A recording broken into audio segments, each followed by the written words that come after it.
Okay, we're going back on record with the Jefferson County Grand Jury at 11:15, September 21st. We still have Detective Jeff Paul, who's been sworn. Detective Paul, part of your investigation, did that include reviewing all of the interviews of first of all, the 7 officers Yes, that have ma'am. been conducted, and then some others. Yes, ma'am. So, go ahead and begin with the first interview. Yes, the first interview we're going to listen to today is with Sergeant John Mattingly. This interview was conducted on March the 25th. It was conducted by the Louisville Metro Police Department Public Integrity Unit. The officers conducting the interview are Sergeant Amanda Seeley and Sergeant Jason Vance. What day was it? March 25th. Okay, thank you. Like 12 days later. And in the back, if you could raise your hand and make sure you know you can hear it well. Thank you. This is Sergeant Amanda Seeley of the Louisville Metro Police Department's Public Integrity Unit. Today's date is Wednesday, March 25th, 2020. The current time is 12:55 hours. We are present at 3672 Taylor Boulevard at the Public Integrity Office. This will be a recorded statement from Sergeant John Mattingly. The statement is in reference to PIU case number 20-019. Present with me are Sergeant John Mattingly, Attorney Steve Shoring, and Sergeant Jason Vance of the Public Integrity Unit. Sergeant, are you aware this statement is being video and audio taped? Yes. Does this meet with your approval? Yes. Please state your full name and spell your last name. Jonathan Mattingly, Mattingly. What is your code number? 2465. And where are you currently assigned? The CID interdiction squad. How long have you been with that unit? Up in that narcotics before they changed or since they've changed? Either. Been up narcotics since November 2016. And how long have you been with the department? Since June 2000.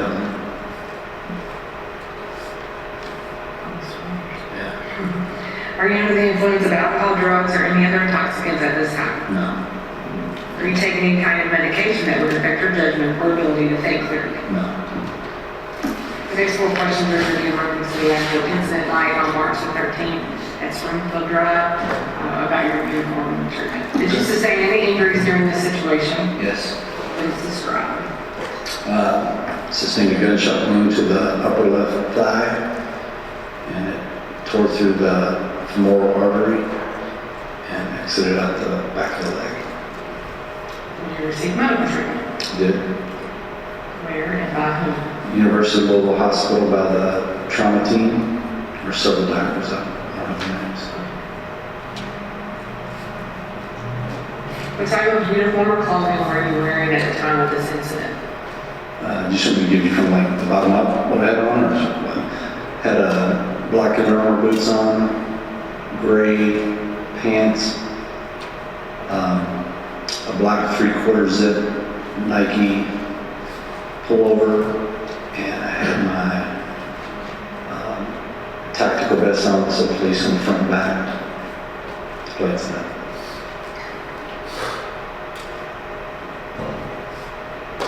Do you have the same uniform or clothing on right now? No. Because of sexual requirements, KRS 67C 326, I knowledge advise you of your constitutional rights prior to asking making any further questions. And this is the rights waiver, I'll read over this. Just putting the time or the place, 3652 Taylor Boulevard. 325. While she's doing that, but just kind of mention something you see. We actually changed the KRS that we're referencing. Yeah, it's not 15.5 anymore. It's because Louisville's a first-class city. And once it was brought to our attention, we just changed it. But it's the same privileges. Okay. Same rights. Before you ask you any questions, you must understand your rights. You have the right to remain silent. Anything you say can and will be against you in the court of law. You have the right to talk to a lawyer prior to any questioning or making of any statements, and you have them present with you while you're being questioned. You cannot afford to hire a lawyer or one will be appointed by the court to represent you before questioning, if you desire one. You may stop the questioning or making of any statements at any time or refusing to answer further or by requesting to consult with an attorney prior to continuing with questioning or making any statements. I've read this statement of my rights and I understand what my rights are. I'm willing to make a statement and answer questions. I do not want to look for... I still read that, I'm sorry. It's a preamble of the LMPD rights waiver. Okay. I understand, know that I'm doing no promises or threats have been made to me, no pressure or coercion of any kind of thing to begin. You should read that. And all it says is basically you're Yeah. agreeing to those terms.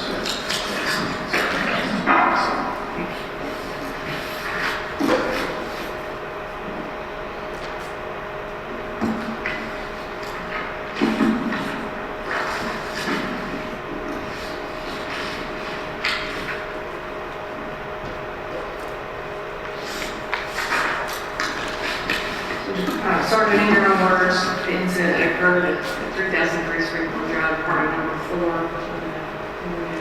Article 13. Give me your words of what happened and your involvement. We're executing a search warrant for one of the other units of the CID. I think it's place-based. And about 45 minutes before we executed the warrant, I did a drive-by I came by the island house. So I did a drive-by the apartment just to get my own visual to make sure which door we were hitting. When I came up to the door, there's two apartments. It's the second door over, and there's a road router ran right in front of it. That's how we identified it. It was apartment 4 on the bottom floor on the right. So there's two doors looking directly at us, two on the side. It was the one on the inside on the right. Went back and we geared up, and it was time to swap. It was doing their thing down at 24 Madison. We went over Elliott, we executed ours at the same time. I was the first car in, pulled up on scene. When we got there was a vehicle that hadn't been there prior to me coming through. It was around 2004 Toyota Sequoia. I think it was white or cream color. I pulled behind it and exited my vehicle. I went and cleared that car to make sure nobody was in it since it wasn't there prior. That time I went around the front of it, cut between the cars. We made our approach to the apartment. When you go up again, the doors on the right, there's a stairwell that goes right over the top of it. I circled all the way to the back since I was going to be the one knocking on the door. So I was basically in front of the back door of the other apartment. It's just right beside it. When we all got in line, I knocked on the door, banged on it. We didn't announce the first couple because our intent was not to hit the door. Our intent was to give her plenty of time to come to the door because they said she was probably there alone. So we predetermined to give her plenty of time to come to the door. Banged on the door, no response. Banged on it again, no response. At that point, we started announcing ourselves, please come to the door. Please, we have a search warrant. While we're doing this, there was a neighbor or somebody upstairs, right on the staircase, that started arguing with Detective Anderson and Lieutenant Hoover. And they were both giving commands to go back into his apartment. And he kept saying, I wasn't really paying attention to what he was saying, something about leaving a girl alone or something like that. But while he was doing that, we were still announcing police, come to the door, police search warrant. When we banged, I probably banged on the door six or seven different time periods. Not 6 or 7 times, but 6 or 7 different times. It seems like they turned into a doorway. Probably lasted between 45 seconds and a minute. Banged on the door, and at that time I looked back at Lieutenant Hoover and he says, I guess go ahead and hit it. Because at one point, probably after about the third time we banged, Mike was standing at the door, and he says, I can hear something inside, I think they're coming to the door, so we thought they were coming to the door. And then we didn't hear anything else, so we kept banging and announcing. And at that point, Lieutenant Hoover said, go ahead and hit it. So I looked at Mike and said, go ahead. So he hits the first time, he hits right on the door handle, and didn't move the door. And every time he hits, people are announcing, please search one, please search one. Second time he hits the good spot, and it almost knocks the door open. I could see the deadbolt at an angle, and I could see a crack in the door leading into the apartment. So I said, this one's going to go. So he hit the third time, and as soon as he hit the door, came open, please search warrant, please search warrant. I go around the corner, I clear the living room on the right-hand side where you can see the sliding glass door. As I turned the corner, as soon as I cleared the threshold of the front door, I could see down the hallway. My mind works so quick in the situation, it's unreal. Because as soon as I cleared it, I'm face on about probably 20 feet away, right down the hallway. There's a bedroom door on the right, and there's a male and a female. The male's closest to the door, so it's to my right. And as I turn the doorway, he's in a stretched out position with his hands with a gun. And as soon as I clear, he fires, boom. And it was almost like at the shooting range where two things flip at the same time. You got to shoot, no shoot. I mean, they were like shoulder to shoulder. My mind's going, this ain't right. And something's off here. Because all the doors I've made entry in, I've never seen this.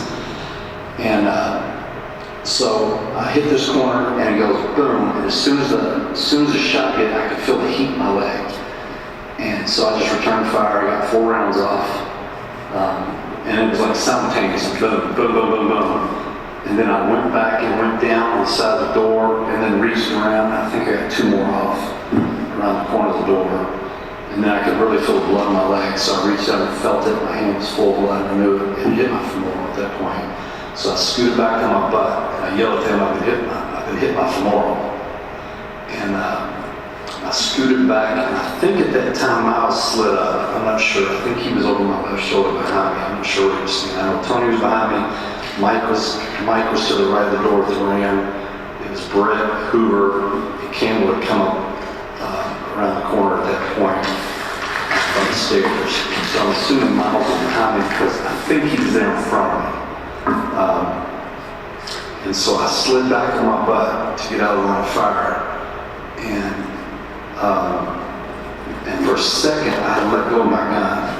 And I realized what I did, so I reached out and grabbed my gun and pulled it back. And I was like, I can't stay here. So I stood up and I hobbled out across from the door and went to where the curb is, where you step off in between the cars. And I guess Mike Campbell had stumbled. I think he stepped back when the shots fired and soon fell off the curb. Because when I went to go through the cars, I looked down and was like, my mind's going, why are you on the ground? And I tripped over and fell off the curb or something. At that point, I holstered my gun and scooted to the edge of the car, and then Hoover came out and grabbed my vest from behind and pulled me. And that's it, as far as you'll need, since that was the contact with the suspect. No, we didn't know. The whole thing. I do remember when I went on the ground, I don't remember any, right there in that doorway, the breezeway, I don't really remember shots fired because I remember I was thinking this. I was putting pressure on this and I got to get that way. But I do remember when I tripped, by the time I went out and I stepped off the curb and tripped over him, I remember as soon as I hit the ground and holstered, I could hear all of a sudden boom, boom, boom, boom, boom, boom, several shots at that point, it seemed like then. And my mind couldn't play tricks on me, but I'm sure it was me when I hit the ground because I was still by myself. And then as I scooted out, Hoover grabbed me and it seemed like it got quiet after that. We get to the edge and I said, man, I've been hitting my femoral, I need a tourniquet. So Hoover said, I don't have one. He grabbed his belt, he put it on and he squeezed it. And I remember reaching out and said, it's not tight enough, and I need a tourniquet. And about that time, Tony James shows up, kind of going back and forth, and he comes with one. He ended up having on his vest. He goes to put his gloves on, and Hoover says, fuck your gloves, grabs the tourniquet, slides it on my leg. They start tightening it up. I think somebody stepped on this hit, pushed down, somebody pushed on the leg. I can't really remember who it was, but I remember them squeezing it. I said, I need a knife to cut this off, see where it's at. Somebody found a knife. The knife came off somewhere, and they started cutting the pant leg off.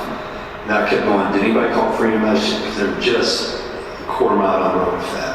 I kept going, where's EMS? And so I got on my radio trying to call, but apparently they had some kind of standoff on channel 2 or the main channel I was on. So they just got some clicks, they didn't know what I was saying. Then I could hear Brett yell 10:30 on the radio. And as they're squeezing that, I lay back, I can hear him yell 10:30. Then I hear the B car getting there not too long after that. And I can remember Hoover saying, time to ram the gate. And so then Brett, I could hear him yelling at him on the radio to ram the gate. And then I hear the gate get rammed. EMS still hadn't gotten there. I kept going, where's EMS? Where the fuck is EMS at? Because the pain wasn't really in the shot, it was up in the groin and in the back, and I'm thinking, man, at this point, okay, we got the tourniquet, I'm good.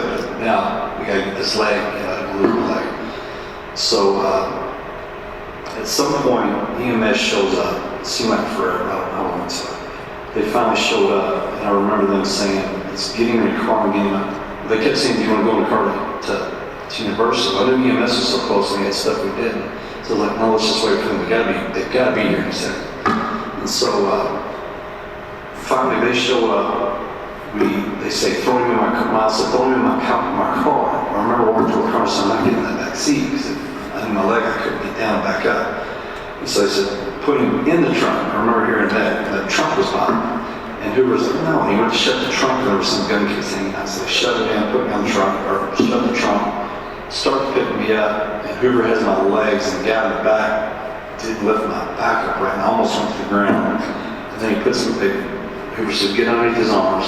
So they put me on the trunk. I'm holding on to it as we're driving toward the gate, and I saw the EMS guy walking toward me. And I'd made contact with them prior to make sure they were already EMS drivers.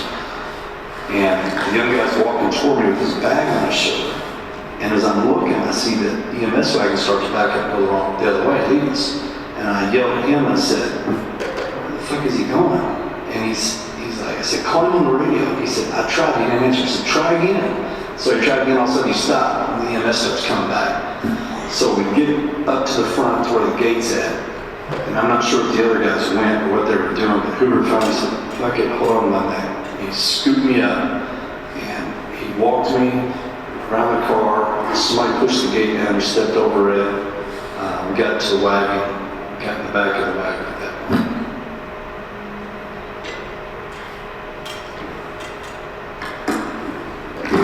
We've got a couple photos of the same. It's kind of a reference.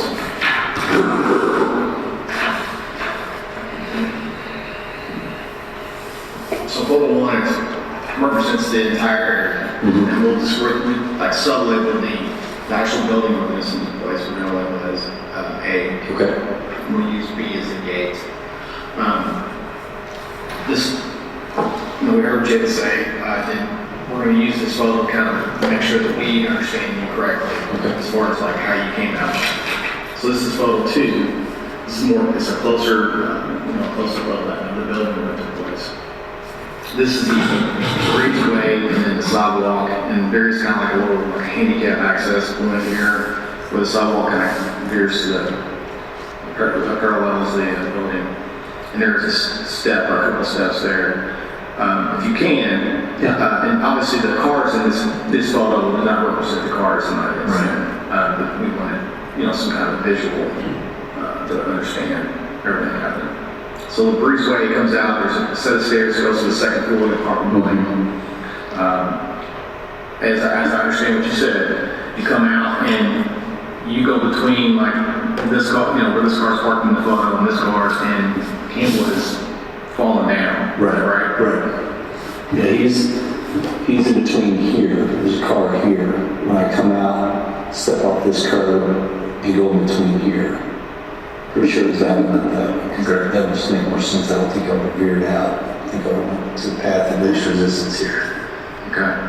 Now, just from working the scene and all that, we all know that there was a white SUV, and you said you're sitting as well, a Toyota Sequoia. Was your police vehicle parked immediately behind it? Directly behind. And where would you, I'm gonna let you mark it, and it doesn't have to be exact. Right. What you remember. The two As far as where they were? Yeah, Sequoia and I'm pretty sure the Sequoia was up just a little bit further, right here. Not the other was here.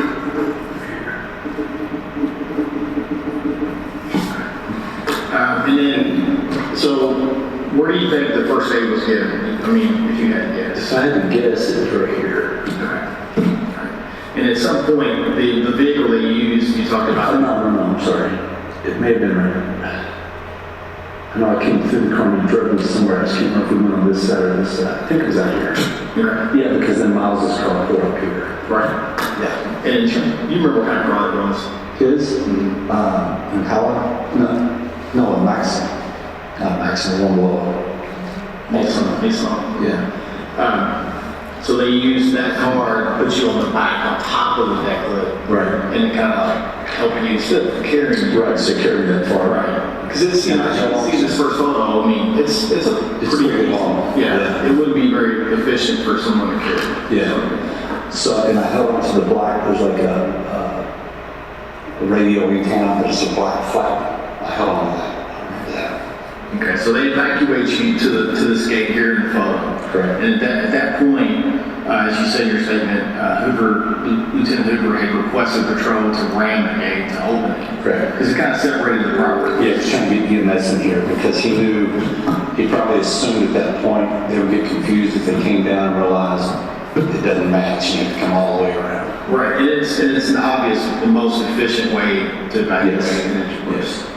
Okay. Correct. So they get you to the gate, and then they shuttle you into the ambulance at some point. I know there was some confusion, communication issue between you guys and EMS Right. personnel, and then you're transported to the hospital. I don't have a street view of the actual, the front of the apartment, just because, probably because of this gate, the location of this gate, Google they don't have a street view of this location. It actually, they only have all the aerial views of it. So, to go back to when you guys, prior to you guys, trying to make it, is that you said that, you guys knocked on the door, and your whole intentions were is to get the occupant or occupants in the house to come to the door. Correct. Now, what kind of information, if any at all, were you guys given in the pre-operational briefing? We were told that the target, the remaining target, the male, had packages sent to this location. She possibly held dope for him, received the packages, and held his money. Okay. And do you remember the name of the target on the search warrant? No. Because it wasn't a search warrant that you or your personnel are assigned to you. Right. We didn't write it. We didn't do any investigation. We did not background. And you guys were only there to assist, you got multiple units within CID were trying to serve multiple ones. Right. It was a heavy manpower intensive operation. They just needed bodies. Okay. Other than, what you just said, do you remember anything about the pre-operational? As far as for us on that one? Yeah. Yeah, it was, they said they did not believe she had children or animals, but they weren't sure. Said she should be there alone because they knew where their target was. And I guess they thought that he was her only boyfriend or only acquaintance. The whole time Mike watched the house, there was no change in lights coming on or off. The only thing he saw was the light on the bedroom and the TV.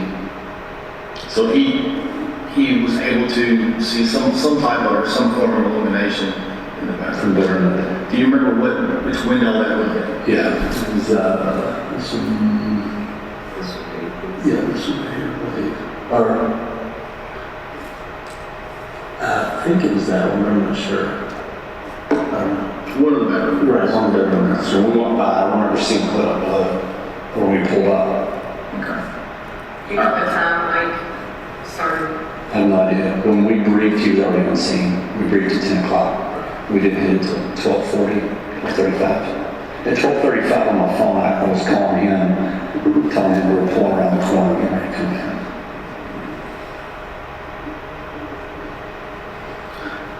And Detective Campbell knew that it was parked before. He was given all that information. Right.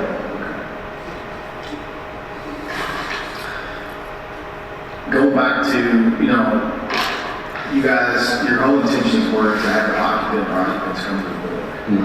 And you characterized, the overalls knocking and announcing. Initially, it's just knocking, trying to get somebody at the door, which kind of, initiates the upstairs resident to come out and make contact with you guys. Right. And do you remember kind of what kind of verbal exchange?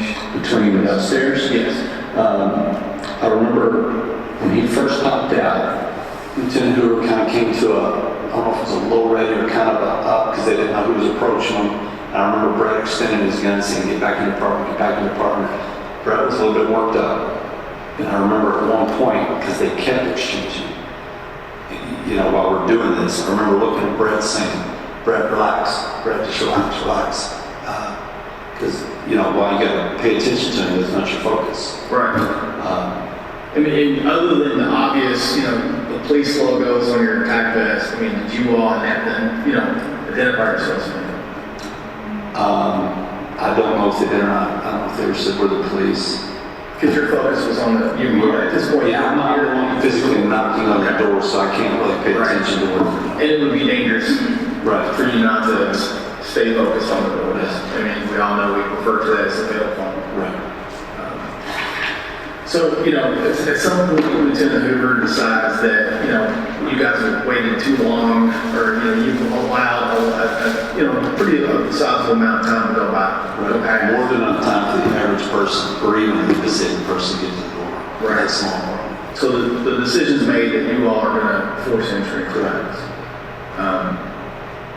So you kind of went through what Nobles did as far as how you kind of forced the entry into the apartment. And you said you kind of split the pie, you're declaring the immediate threat to your right, and you come back to center, which is what we're trying to do. And at the point that you come back to center, how much exposure do you think you had as far as like blading that, that whatever cover you can get in that entryway, which is not much. Right. I bladed the cover until I until the hallway meets the door. You couldn't see any more from where I was standing. So at that point, I had to step out in front of the doorway into that clearance area. So, and that's when you see that's male and female almost parallel, or yeah, they're together. perpendicular to each other, side by side, shoulder to shoulder. It was really almost like they were together. Again, my brain was going, what is this? This isn't normal. It's not the normal way people can stand in a house together. And talking about that hallway, was it illuminated? It was enough where I could see him. I did not turn my gun light on, which I'm thankful, so that his gun wasn't more attractive than my light was. I don't know if people had theirs on behind me. I could see enough to see a male on the right, a female on the left. Could I identify their faces? No. But I could actually see the handgun in his hand. I remember seeing the barrel of that as soon as we turned that corner. And as soon as it did, the flash and the heat. And talking about, that instance, your backdrop is an illuminated breezeway. Correct? And if you have a dark space, you have a door that's now open, and you have illumination behind you, whether you had your tactical light on, whether it was not behind you, in your experience, I guess what I'm asking, you would be illuminated more than... Yes, I would have the outline on me. Right. So, and you just said this, you saw the muzzle flash, and then you feel the gunshot. Yeah, it's the same time. Yeah, there's no difference in time. Do you know whether or not you kind of described that you were on your butt in some position, and you speak back at some point, but did you immediately drop down? No, I got 4 rounds off, I know that. As soon as it hit, as soon as he fired, I fired back. Boom, boom, boom, boom. I stepped back and went down. I don't know if my leg gave out or if I just instinct from the 2 standing, or 4 standing, 2 kneeling like we do. I don't know, and just get off the center. I don't know if that just kicked in. I got off center, got behind the door, but I know I went to the left and went down. I'm not sure how. And then just came around and got 2 off. And then just got out of the car. Just let them take over. I didn't want to get shot in the back of the head. I didn't want to get, Right, and that was kind of what's good too, is that, because of your positioning, initially when you're shot, and then rightfully so, you're returning fire, you just said, you made a conscious decision, I'm now injured, I need to move so they can protect themselves and me as well. And I don't want to put words in your mouth. No, that's it. Okay. That was it. So I need to get out of their way to do whatever they need to do, and I didn't want to take one from them. right. All that comes into play in your head. Like I said, your brain is working unbelievably quick.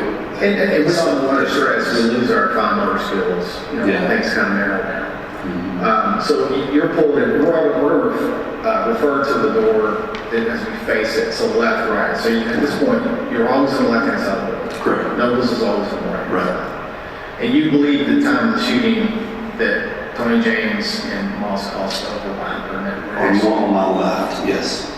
Okay. Behind me. Okay, so it'd be To my left. On my left. Okay, we're left. Okay. Yes. So at some point, I know we learned from the witness interviews that Tony had a ballistic shield. Whether that was utilized at all, you just got it right. Yeah, I don't know. Okay. But at some point, I never saw Tony. The only face I saw that I made out clear, again, everything was kind of like shadows to me as far as who was here. I remember somebody over here, which was probably Hoover because he probably followed me out. But as I got up and left, I looked to my left to try to cross the doorway to get across. And I don't remember seeing the door, but I saw Mike underneath the stairwell. The stairwell here is the door here. And I remember him, I remember him cross down. I remember seeing his face. That's the only face I saw until I saw Kim on the ground. Those are the only 2 faces I recognized as I was going out. just because your position, Right. Are you aware whether or not there was officers with you that returned fire?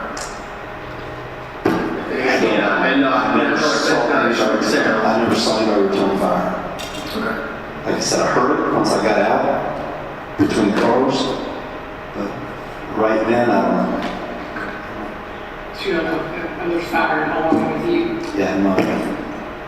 I don't think they did, especially my initial 4. I know nobody did. It was just me and this guy. That was it. Other than that, after that, I'm not really sure. But at that point, do you think anyone would have a position where they could? They were shot. Okay. Yeah. Right. I just want to real quick, because I just made it up when we initially were talking about seeking the door.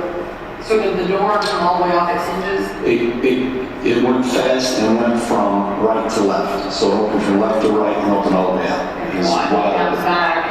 I don't remember bouncing back. And then you had mentioned, you said that the guy was stretched out. What did you mean by that? I mean, both hands pushed out in a fighting stance, or a shooting stance. Okay. Do you remember them, the occupants, saying anything to you? Nothing.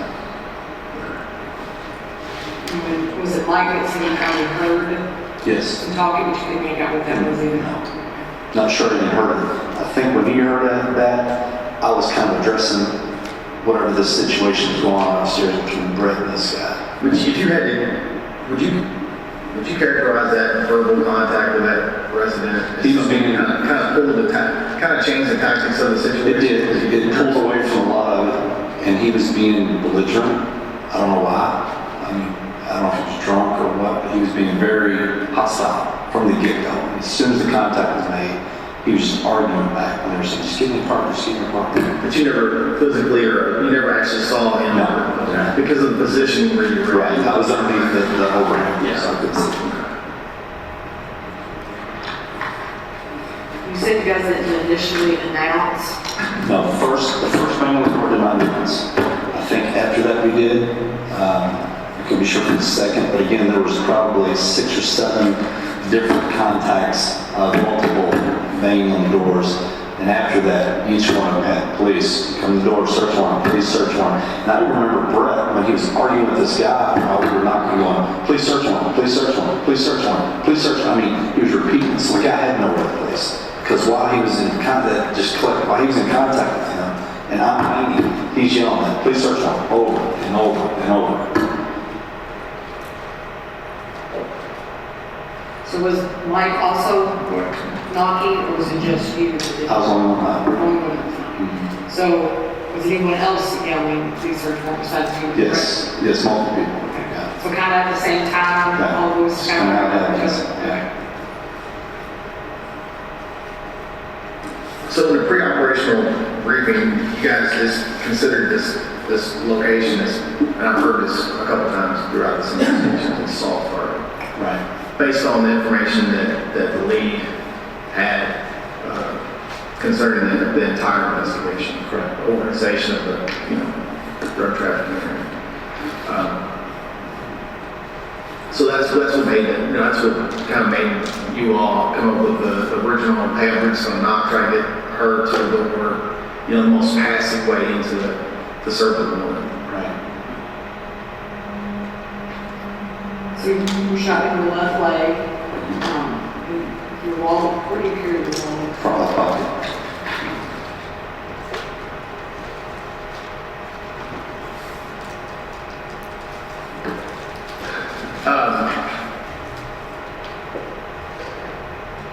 What do you keep in your wallet? Other than Bank cards, credit cards, money. It's got a metal clip in the middle that holds it. And you carry your wallet front pocket for what reason? Some guys do. The back hurts, wearing the back hurts my back.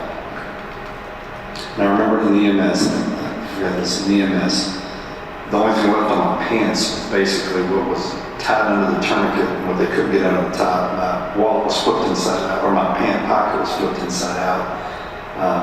And I remember ripping my pocket open and pulling my wallet out and handing it to Tony, because I didn't want it to get lost. And I didn't realize a bullet had gone through it at that point.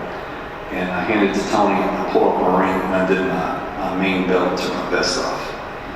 And just I didn't want this stuff get lost. And then eventually Tony realized, or somebody realized there was a hole in it, and left it for ET to get. CSU did that at the hospital, right? Right. Did Tony write down for you? He did.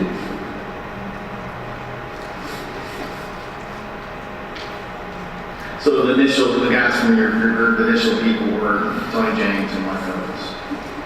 Correct. For my unit, yeah. We won't get into, any really specific details of your injuries. Obviously, you were shot in your leg. It was a serious injury. As far as that, you were released from the hospital on Monday. 16, yeah. What did the doctor say as far as, physical therapy? I went to physical therapy this morning. There's some numbness that I keep feeling the thigh and on the calf on the bottom. He said it could come back to feeling, could not, may not. Just depends on the nerves regenerating.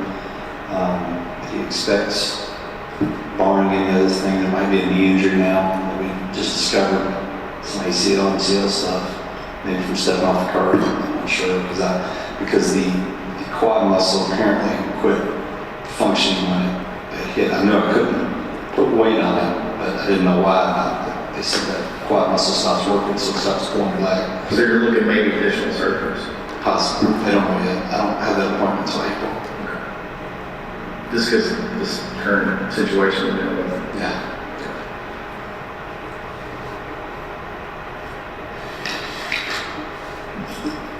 Is there any questions we haven't asked you that's important to us? I think so. Steve, you have anything? Just to clarify, the briefing prior to the execution search warrant, was the warrant authorized, was it not, or not? Or do you know? Well, I verbally heard we haven't signed as a no-knock, but we're not going to go that route. We prefer you to do the knock. On the board it was written, no knock, no knock, not going to announce on ours. But just because they put knock announced it in the warrant wasn't signed a no knock, we were told it was. Right. asked us to do it the other route. So that's what we did. That's all county. Do you know why they would have made it? Had it signed and changed. And then prior to your, like, when you guys arrived, you guys set up your stack. Is that something you guys kind of do the same as a group, or is it just a position like that? It depends on what we have available to us. This breezeway was very small, and the best way to kind of go, when you go left or right, you couldn't fit everybody on the left side, which is the best advantage because the way the door swings open, you didn't want anybody exposed on the right. There was no room in the stairwell. So you just kind of fit in where you get, and then the rest are going to have to straggle in after on the right side. Would you describe it as a pretty, as far as the location goes? And I know there wasn't supposed to be a threat there. It was considered a soft location, a soft target location. But as far as serving warrants, and you've got nearly 20 years of police experience, would you say that the position of that department made it extremely? It made it a little more difficult. It's not the most difficult I've done, but it was a tight squeeze to get with guys especially guys that maybe you don't do all your warrants with, to know what you're doing, but everybody fell in place where they were supposed to, so. But yeah, it wasn't ideal. It's important to know, who are the members in that group that you actually report directly to you and you work with every day? Well, Mike Nobles works with me every day. Tony James reports to me, but he's assigned to the Jefferson County Sheriff's Highway Interdiction System. We don't work together every day. So we get members of CID that typically work every day together. Right. But we're also expected to have the same tactics, I understand that. But also keep in mind that, and I know this from my experience, that when you do things with others, you kind of know what that person's, how they kind of maneuver through these situations. Right. And the guys do a great job after the fact, so I don't want to say anything negative about that. Is there anything you say for the record for you? Is everything totally true to this, or Yes. include the statement? 1336. Are there any questions?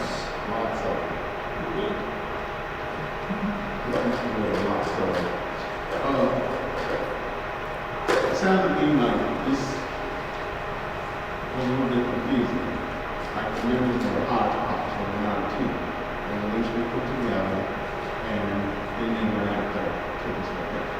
Is that about right? They all were investigators assigned to the Interdictions Division, but as Sergeant Manley said, they all had worked in Florida. The next thing is what he was saying, it sounded to me as if he actually made it into the apartment. Because it sounded like he said he saw the living room, it was clear. And then he saw the guy with the gun. And as he was trying to exit, this was early on in the statement. As he was crossing the threshold. After he cleared the room. Excuse me for interrupting. You all, you'll have all the time to discuss with each other during your deliberations. But right now, we're asking if you have specific questions for Detective Fall about this interview. Okay, good. My next question. Okay, that's all. My understanding was Sergeant Manley's. My understanding. He's here. The door's breached. The door comes open. He looks as far as he can here for the door. The door's here. At some point,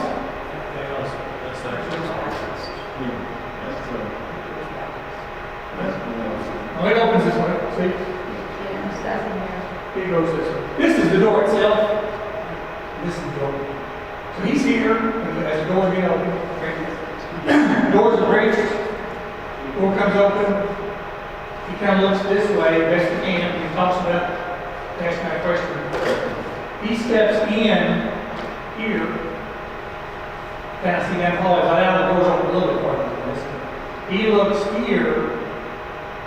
That's when he sees it. I understand. He doesn't step in here.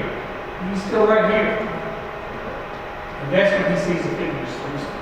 We just have asking my expert, but I don't know if he's on the left or the right. He's on the left. Yeah, I think, Detective.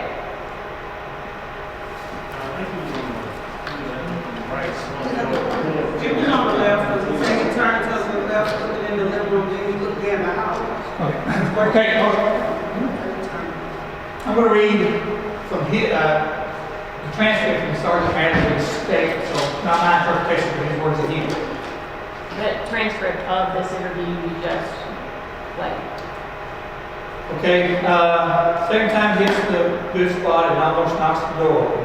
I can see the deadbolt at an angle, and I can see a crack in the door leading into the apartment. So I said, this one's going to go. So he hit it the third time. And as soon as he hit the door, came up with a yelling, police search warrant, police search warrant. I go around to the corner. I could see, clear the living room on the right-hand side, we could see the sliding glass door. As I turned the corner, This is. As he turns back. Turn the corner, he said he's done. he's still here. When he says he clears, he's referring to, he's just seeing. I understand he's seeing, but then he says as he clears the corner. As I turn, He said turns to the as left. he turns the corner, this, because right now he's looking. Okay. As I turn the corner, as soon as I clear the threshold of the front door, That's what he did. I can see down the hallway. So at that point, he clears the threshold. You stand right over here, Okay. approximately. It's right here. 'Cause he's over here, remember? So the door's this way. When he clears it, his head looking this way. Yeah, okay. As I turn the corner, as soon as I clear the threshold of the front door, I can see down the hallway. My mind works so quick in a situation that's unreal. Because as soon as I cleared it, I'm face on about probably 20 feet away, right down the hallway. There's a bedroom door on the right. There's a male and a female. The male's closest to the door, so he's to my right. So he is here.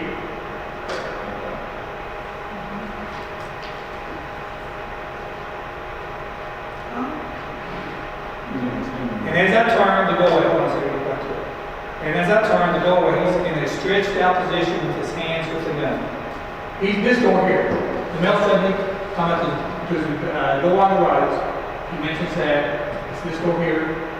He says the male suddenly closest to that door. Stretched like this. But that's kind of confusing on what he said about it being two people. Well, he backs up. Previously he said he sees there's the male and a female. Probably from a height thing.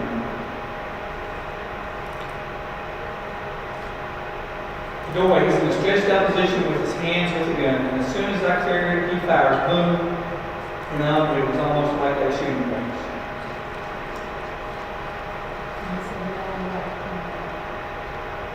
I'm sorry? Just the thing with the mirror. Yeah, looking down the door, looking at the hallway, this way. The female, the male is on the right, closest to this door. Yes. Can you clarify some of the officers' names from his account? Because he talks about them by their first name. Detective Mike Nobles is the one that had the Graham. He was the one on the right, on this side of the door. On this side of the door, striking the door near the door handle and the lock, the doorknob with the ram. He's here. Detective Tony James, he thinks he's behind him. Detective Miles Cosgrove, he's not sure which, but he thinks those two are behind him. Which one man is she? Tony James, Detective James. James one is behind me. Yeah.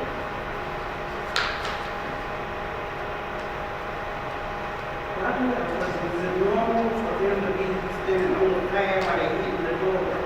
Yeah, I guess. That's and because of security, if this was a wider, this from my experiences, if this is a wider area, the only person would have been here, and they would have all gone in an ideal situation, you know, as a unit. So they were playing. So they were playing as a unit, so technically it would be, you said Tom, the one that had the shield should have been in first, right? So he should have been in front of them. That's a question. For them, the officers. Yes, because that's, like you mentioned earlier, maybe that would be better tactics, but it's not for us to judge right now, for me to do. Right. We're trying to present to this. Is it left or right? Madden, I think he's right handed, dude. I can't swear to it, but I think he's right. What's Luther's first name? Sean, Lieutenant Sean. And we think he's back here. He's back to the back of the stack. So we're approximately. So from what you're saying, there was a conversation going on with the guy upstairs while they were doing the banging on the door downstairs. So there was a promotion the whole time. Right. And you'll hear some additional statements related to that about what was upstairs. I'm thinking that all the weapons were drawn. They had the guns out. As far as I know, yes, they did. Or whether they had them low rate or high rate, I don't know. As of right now, we know Sergeant Natalie did, because as soon as he entered across the threshold after he was shot, he turned around. Yes, All ma'am. right, one more question. You said that when he came out, after he got shot, and after he came out, he fell off a curb, that was the curb to the parking lot? Yes, over here, he backs out, scoots himself over. And which officer did he run into? He tripped over Detective Mike Campbell. Yeah, he was the one that was originally keeping eyes on him. But after they all got there, Detective Campbell goes up with the group. He's with the group. See, from this conversation, it sounds as if after he got shot, then he turned all the way around, because we said we started going left or right. So when he said he came out, he went to the right. I'm thinking he went to that door number 3. But then he crossed the threshold again to get out to the right. Well, the way I heard it, well, he gets shot. Okay. After he gets shot, he turns 4 shots. He's kind of here, To the left. to the left of the door, looking at it. Yes. He shoots 2 more times. That's what He's done, gets down on his bottom. At some point, he drops his gun, lets go of his gun, grabs it. Then he can't walk. Remember, he's scooting now. He's on his bottom. He's scooting back this way. Okay, this one. I think at some point he kind of staggers up, and then at some point he trips over Detective Campbell. Over here something.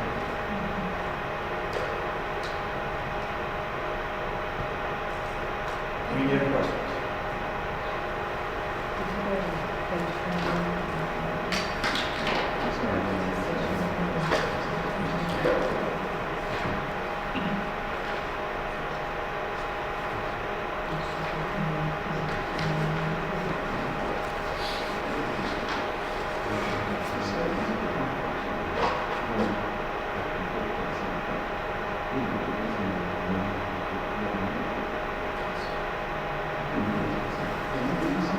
Okay, I'm going to read a little bit more from Sergeant Natalie's transcript.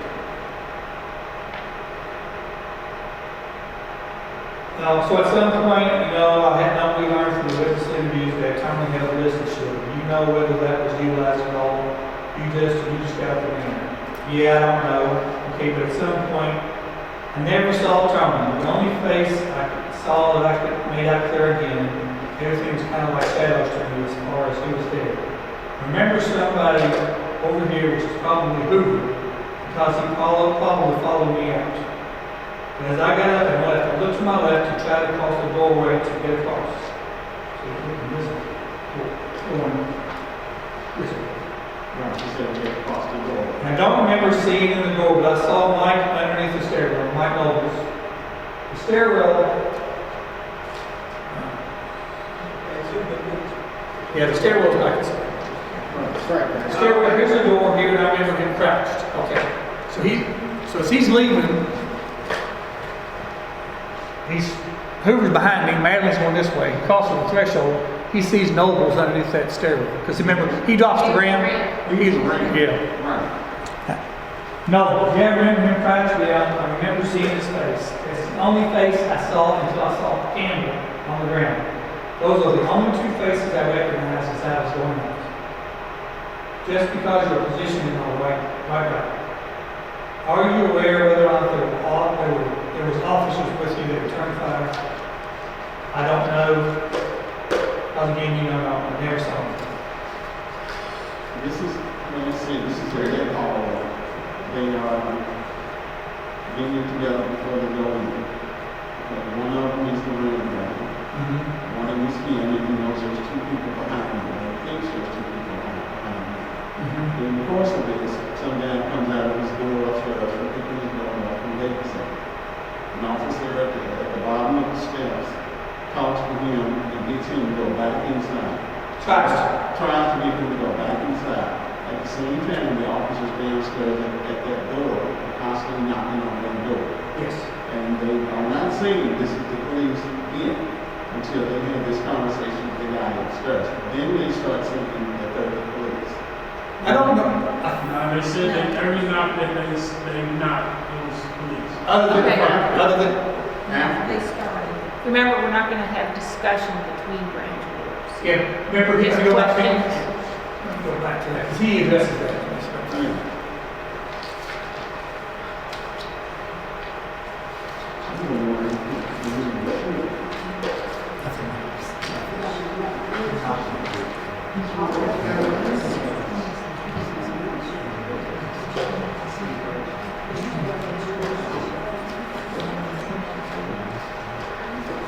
Okay, here we go.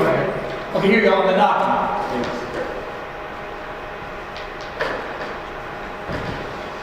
Okay, while he was in contact with him, we have the guy there, now banging, he's yelling back, please search him, over and over and over. So was Mike Nobles also knocking, or was it just you that did? I was the only one that knocked, only one that was knocking. So was anyone else yelling, police search him, besides you and Brett, Detective Hanks? Yes, multiple people. Okay, yes, kind of at the same time, yeah. All the voices kind of how it happens. Carrying each other over, okay. So it was, most people were yelling police. After the conversations Hankinson was having with the guy. Hold on, there's another area here, I'm gonna check, I was looking for that.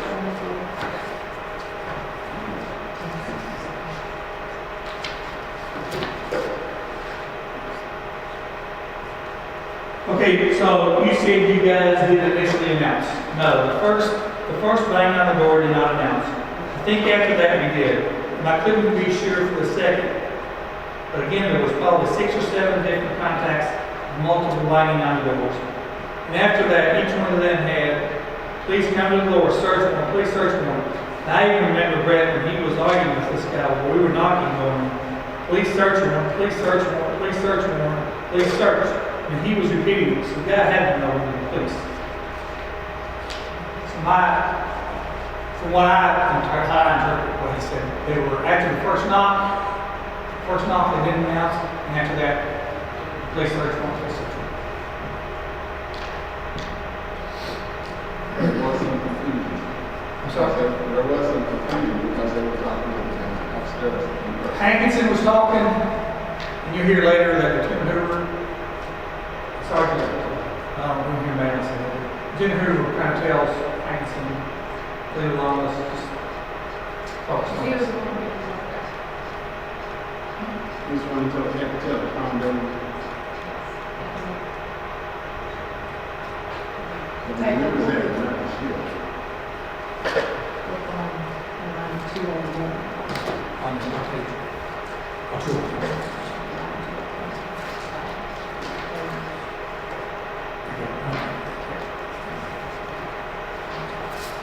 Okay, to more of the docking issue topic. So I was basically in front of the back door of the other apartment. It's just right beside it. We all got in line. I knocked on the door, banged on it. We didn't announce the first couple because our intent was not to hit the door. Our intent was to give her plenty of time to come to the door because they said she was probably there alone. So we predetermined to give her plenty of time to come to the door. Banged on the door, no response. Banging on it again, no response. At that point, we started announcing ourselves. Please come to the door. Please get a search warrant. While we're doing this there was a neighbor or somebody upstairs right on the staircase that started arguing with Detective Hankinson and Lieutenant Cooper. They were both given commands to go back to the apartment. He kept saying he wasn't really paying attention to what he said. Something about leave that girl alone or something like that. But while he was doing that, we were still announcing, please come to the door. Please search warrant. And he probably banged on the door six or seven different periods. Not 6 or 7 times, but 6 or 7 different times. Well, it seems like an attorney when you're up at the doorway, but it probably lasted between 45 seconds and a minute. Banging on the door, and that time I looked back and Lieutenant Cooper, he says, yes, go ahead and hit it. Yes. I just want to clarify, because I told you to make sure I got everything okay. So they served this at around 12:40. Correct. The first 911 call came in at 12:43. That's how that knows that sounds right. So it's a span of 3 minutes. When they saw, the only light they saw was in the very back of the apartment, which was a TV, so assuming that person was in bed. So there, enough time to answer the door was 2 to 3 minutes. Apparently that's the time, but the zeros at the 12:40 time, I don't know. That's the time we are given approximately that they hit the door. I don't know if someone looked at the watch and said, So that's exactly. necessarily when they knocked. I'm sorry? So 12:40 is not necessarily the time they knocked. Well, I mean, it could be 12:41, but I don't know if anybody, they know they got a guy on the scene at 12:35. Also, it takes them to get there, so approximately 0040 or 12:40. You know there's a time, the 911 call, 12:43, 12:40, is correct, that time is documented by 911 dispatch, specifically. Detective radio traffic from Hankinson at 12:40. Yeah, that's right. Also, Detective Hankinson radio call came out at 0043 or 12:43, I think in 12 seconds. So all that happened 2 to 3 minutes. 2 to 3 minutes. That's Knocking, unfortunately, we're knocking, gunfire exchange, gunfire, it all went pretty quick. I know he said in there that they said we're knocking and having this conversation with the guy upstairs, that everybody was getting on it. That was in the testimony of this. Yeah, I know that specifically. So I didn't know where the shield is. Because it's like he doesn't know where the shield was. Well, he knows that Detective James has the shield. He knows that he and Miles Cosgrove are behind him. Doesn't know which order exactly. He knows he's here. He knows James and Detective Cosgrove are behind him somewhere. He knows that James has the shield. But, and once again, I don't know why Detective James wasn't.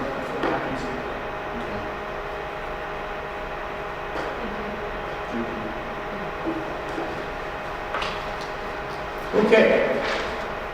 The next, we're going to listen to 2 interviews with Detective Cosgrove, Miles Cosgrove. The first one was conducted with Detective Cosgrove of the Louisville Metro Police Department's Public Integrity Unit on March the 25th by Sergeant Amanda Seeley and Sergeant Jason Vance.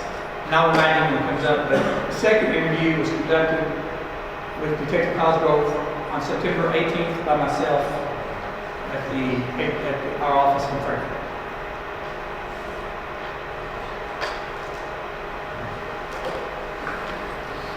This is Sergeant Amanda Seeley of the Louisville Metro Police Department's Public Integrity Unit. Today's date is Wednesday, March 25th, 2020.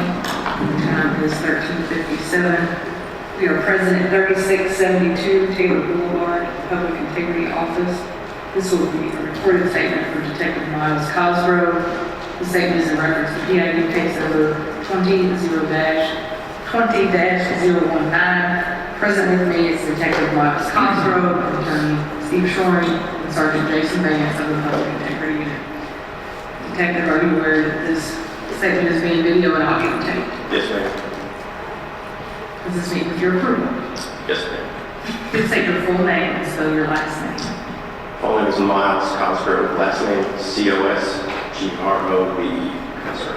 What is your code number? 7519 Where are you currently assigned? to narcotics, or correction, it's now called,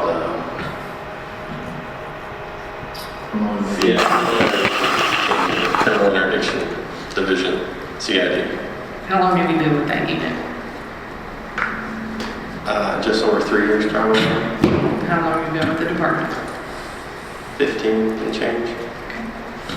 Are you under the influence of alcohol, drugs, or any other intoxicant at this time? No, Are you taking any kind of medication that would affect your judgment or your ability to think clearly? no,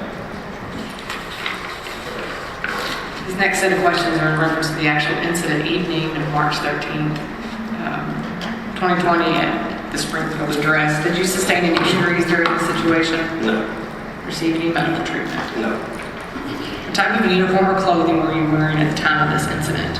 I was wearing what we call plain clothes uniform. I had my black tactical vest on with white police lettering. Under that I had, I think, a green long sleeve shirt. That might not, I had a long sleeve shirt, I'm not exactly sure the color. And then I had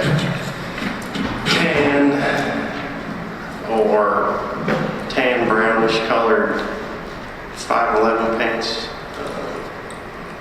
cargo pants, something like that. Okay. Do you have the same uniform or clothing on right now?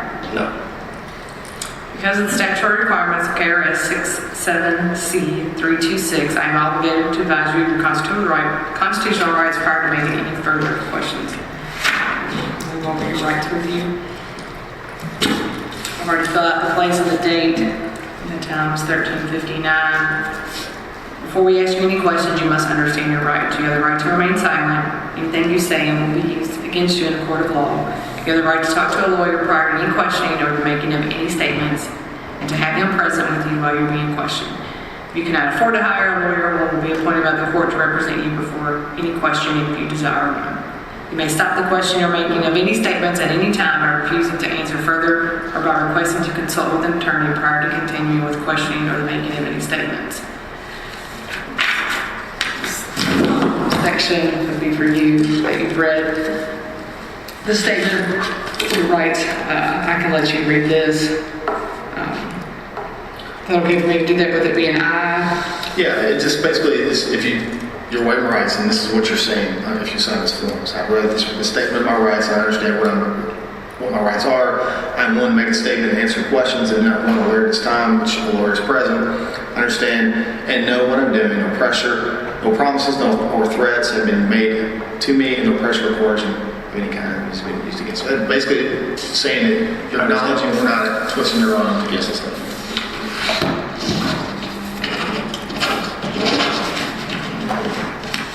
I don't know what kind of thing. I understand. It's a lot better to do.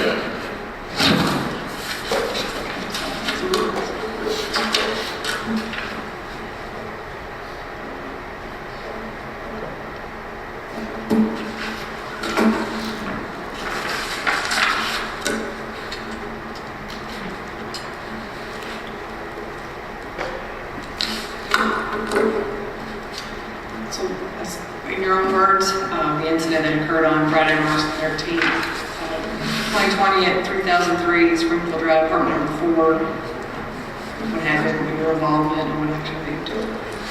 All right. I'll start from, I guess, the roll call room. So at approximately 10 o'clock, we were told to, all of the narcotics or CID was told to meet in the roll call room to assist the place-based unit with several warrants that they were briefing.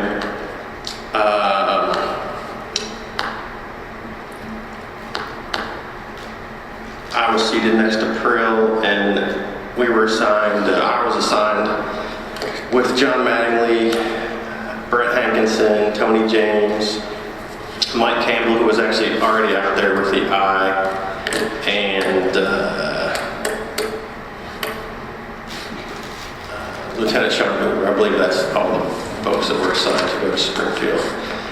We were asked repeatedly during the briefing that this was a what I call like a soft target. We were asked that to please knock and announce and to use our maturity as investigators to get into this house, to not basically hit the door, even though they had a no-knock warrant signed.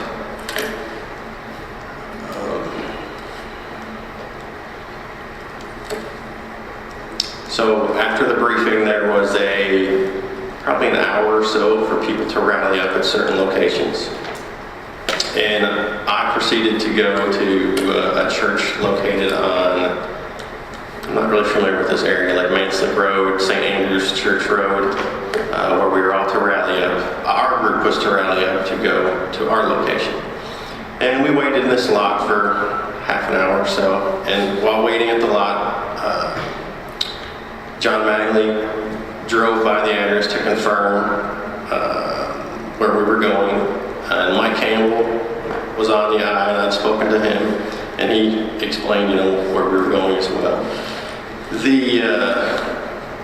The route up to this place was explained to us as kind of tricky to get to due to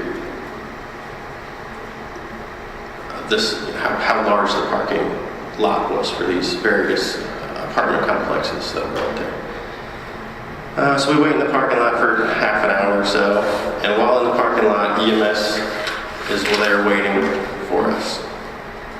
So at some point during this waiting, a call comes out on the radio to everybody to move out, basically. So I call Mike Campbell and give him a heads up that we're going to be en route, which is about a 5 to 7 minute drive probably from where we're at. I'm in the car. I think John is leading, and everyone's just kind of getting ready to convoy up there. And at the last second, Lieutenant Hoover decides to get in my car so we can consolidate bodies and not have as many vehicles going up to this area.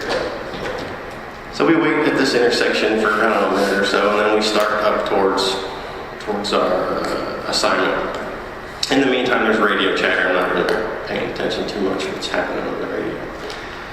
We take several turns to get to our apartment, and at one point, I think one of our cars took a false turn, and we had to slow down to get it back in the city. We get to the parking lot, our parking area, and everybody kind of peels off and parks in a close walk to the apartment. I end up parking next to a kind of a dumpster area to the right side of the building that we're going to. Everyone exits their vehicles, and we meet up more or less at the sidewalk area, sidewalk vestibule area to walk into this apartment door. I, being one of the last guys that had walked up, naturally my assignment is to cover probably the sliding glass door or the windows, exit points for people. The rest of the individuals are lining up on what I'm going to call the apartment vestibule, the entryway, kind of to the left of the stairwell that led up to the second floor. We are on the ground floor. So everyone's kind of moving to get into position, and I am standing more or less in front of the sliding glass door. And someone in our group proceeds to knock on the door and knock and announce. Typically we say police search warrant, come to the door. I'm not exactly sure what they said verbatim, but I know I did hear the words police search warrant. They knock and they knock and they knock, and this goes on for probably a minute. And during that minute, I am shining my flashlight into the sliding glass door and into this side window, which is more than likely a bathroom window that is to the right of the sliding glass door. And I'm just in this area seeing if I can see movement or shadows or lighting or hear anything for that matter. And then I hear some challenge words. I believe Brent Hankinson is challenging somebody. So I come around from the sliding glass door because where I was initially standing, I can't see anything. So I come to kind of like where the sidewalk and the entry sidewalk meet, and I can see that Brent Hankinson is challenging a male individual who is standing in the door of an open door at the apartment directly above the apartment that they are knocking and announcing on. They have an interaction, Brent Hankinson and this gentleman upstairs who was told to go in his house. There's quite a bit of shouting going on. They're still knocking on the door, and Brent is dealing with this gentleman upstairs. It is very loud, and the gentleman upstairs says something like, and again, this is not a quote, but I hear something like, leave that girl alone, or there's a girl there, or something like that. So the command to hit the door is given by someone in the stack. At this point, 2 minutes has probably gone by, possibly 2.5 minutes has gone by. I'm still standing at the sidewalk, kind of the T intersection at the end of the stairs, closer to the sliding glass door than I am to the front door. Most of the stick is standing to the left of the door. And the command is given to go ahead and hit the door, hit it. Mike Nobles has the ram, and it's his responsibility to now open the door. Mike Nobles hits the door once, and that's when I realized that Mike Nobles does not have what we call a cover 2 person, meaning that Mike Nobles is now exposed, and Mike Nobles, having a tool in his hand, a heavy ram, has no way to protect himself. So I see that Mike Nobles is in a vulnerable position, or about to be in a vulnerable position, because he doesn't have a cover person. Most of us are stacked up to the left side of this door still. Mike Nobles hits the door again. On the first hit and the second hit, the door just does this bowing flexing. And I see that Nobles doesn't have a cover, so I am walking, speed walking, kind of fast walking to Nobles' position. Mike Nobles hits the door a third time, possibly a fourth time. I am now maybe a half step to a step behind Mike Nobles when the door actually breaches or when the door opens. Due to my position, I really don't have a good visual of inside of this apartment because I'm looking at basically still the door from where the door opens. We call this first light, so the folks on the left side of this door would have first light, meaning that the door opens more to the left side of the door. So John Mattingly, who at the time I didn't know it was John Mattingly. John Mattingly is the first person that enters the threshold of the door. And my assignment is now to go in behind this person that goes into this apartment. So I am probably a step, half step behind individuals that are entering this apartment complex, or this apartment. I'm immediately overwhelmed with this darkness. It is extremely dark in this apartment. As John Mattingly is more or less just past the threshold, the door frame or the doorway. I see blinding, vivid, white light, and I see blackness at the same time, this dark, deep black, and these vivid white flashes. At the same time I'm seeing these flashes, I know that John Mattingly is at my feet. I'm also not hearing anything. It is completely mute. These flashes continue, these white, vivid flashes in this darkness. And I know that someone is at my feet, and I am still at the threshold of this doorway, like the threshold, the welcome mat area of this door. And John, or this person below me, is shuffling around me, moving around me, and I believe at one point I'm standing on this person that is below me. I know that someone has been shot, that John has been injured. I continue to see this blinding light, these vivid white flashes, and I see this darkness in front of me, followed by, and this is hard for me to explain, but I see this distorted, shadowy mass, this figure in front of me that is just, it's coming and going due to the flashing light. This is all happening again in seconds. I'm still standing in more or less the same spot on the threshold.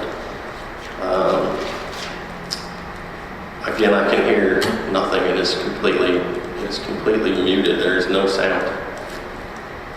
I turn and I see that John Mattingly is being pulled or scooched back or is somehow moving back from behind me.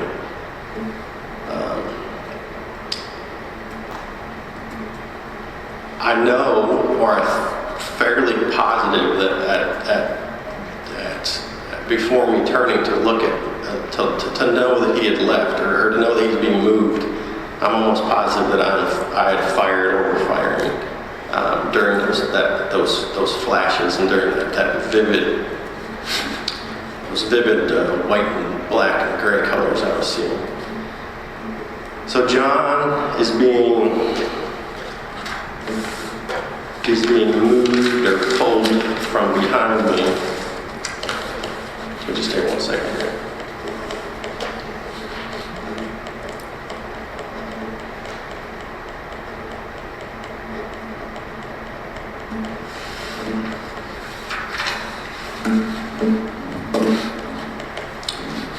So I realized that John is being moved, and I also am moving backwards or leaving the threshold, this welcome mat area of the door.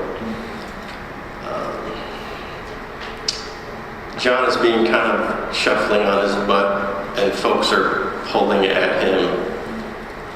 This is all occurring between the doorway and between the stairwell, so in a kind of a confined space that we're in. I still see these vivid white flashes, and I don't see darkness anymore, but I'm seeing this vivid flashing, and I'm starting to see a bigger picture. I'm not sure if that makes any sense, but I'm starting to see more things. I don't know how else to say that, really. It's from when I was inside, when I was in this doorway, I'm not really seeing any. I'm trying to say that. Are you trying to say the apartment was illuminated? It started to become more illuminated? No, becoming smaller inside of this apartment during those flashes, if that makes kind of houses in. So they're dragging John out of this apartment, and I'm starting to see again, like see colors and shapes.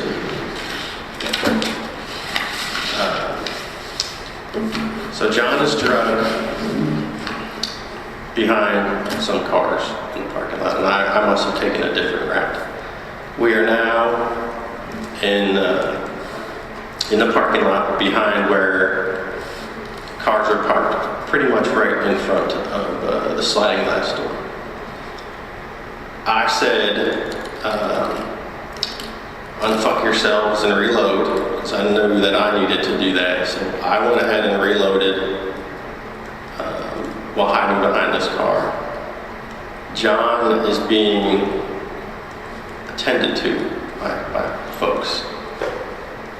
I look up at this apartment knowing that there's still a potential that we may have to encounter somebody exiting this place. And I see that we're still kind of in a precarious spot due to where we had decided to trick John. I told Hoover and probably other folks that were helping John that we needed to move. And there was a car parked in the parking lot roadway, a larger car of some kind. And whoever was helping John, kind of drug him to the rear tire left side of this car. And Hoover asked for a tourniquet. And I give Hoover a tourniquet out of my medical pouch in my vest. And Hoover goes to put this tourniquet on, and it looks like it breaks. So I have this overwhelming sense to leave, that we need to go. So I run back up to the dumpster where my car is parked, and I get my car, and I drive my car down to where they're working on John beside this SUV. I know that Brent Hankinson I assume he's on the radio, because he sounds like he is talking to the radio, and he is very loud. I pop the trunk of the car and I get my AR-15 out, and I see them still working on John. I go to my glove box and open my glove box and get out all the other trauma stuff that I have in there. And I dump all this trauma stuff onto John's chest, and then I go stand kind of the rear section of this car SUV so I can cover the apartment, because we are still standing more or less in front of this sliding glass door. Hoover is trying to hold John down to put on a tourniquet or to do something, and John is just thrashing about in pain. And I try and hold him down with my foot so Hoover can do something with him. And I'm still trying to cover the sliding glass door area. Hankinson is yelling to ram a gate. And I'm not exactly sure what this gate they're talking about is. It was briefed in the parking lot of the church that the route we were taking was a little odd because of what I assumed was construction. But apparently there is some kind of vehicular gate that remains closed in these apartment complexes for whatever reason, probably to keep them separated. So Hankinson is yelling very loudly to ram a gate, and then the next thing I know, there is a patrolman there, and his car is there. And he is helping Hoover and the other individuals treat John. And I can overhear Hankinson talking to EMS or talking about EMS, or I know EMS is close, but they don't know where we are exactly, or they don't want to come up to us. I'm not sure what EMS is close. And I figure put John in the trunk of the car, or on the trunk of the car. So Hoover and this patrolman, whose name is Combs, I don't know his first name, and that may not be his name, but I believe his name is Combs. Combs and Lieutenant Hoover and somebody else drove my car to EMS, which is located on the opposite side of where this gate was rammed. So now myself, Mike Campbell, and Hankinson are the only folks in this parking lot covering the apartment. I would say a minute or so goes by and we are just watching this apartment. And Mike Campbell says something to the effect of, I hear somebody, or he hears somebody or something. About that same time, the patrolman comes back, and he is now on the left side of me, and myself, this patrolman, Brent Hankinson, and Mike Campbell are behind where cars are supposed to park in the parking lot, facing this sliding glass door front door of the house apartment. Mike Campbell says he hears an individual, or hears noise in there, and I tell Mike to attempt to call this person out. Mike is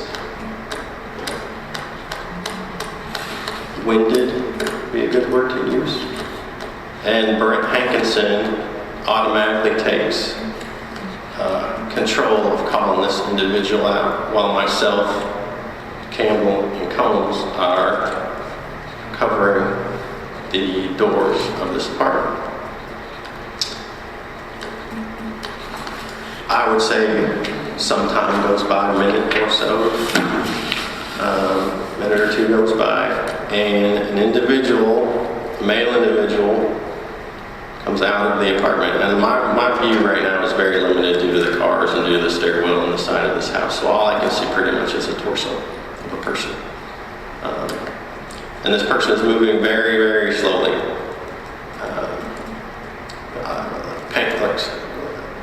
Almost slow motion, not because of any physical aspects. The person was just very, very slow to move, taking tiny steps, if that makes sense. Brent Hankinson talks to this individual, and he comes back to kind of like where the base of the stairs are in this apartment vestibule. And a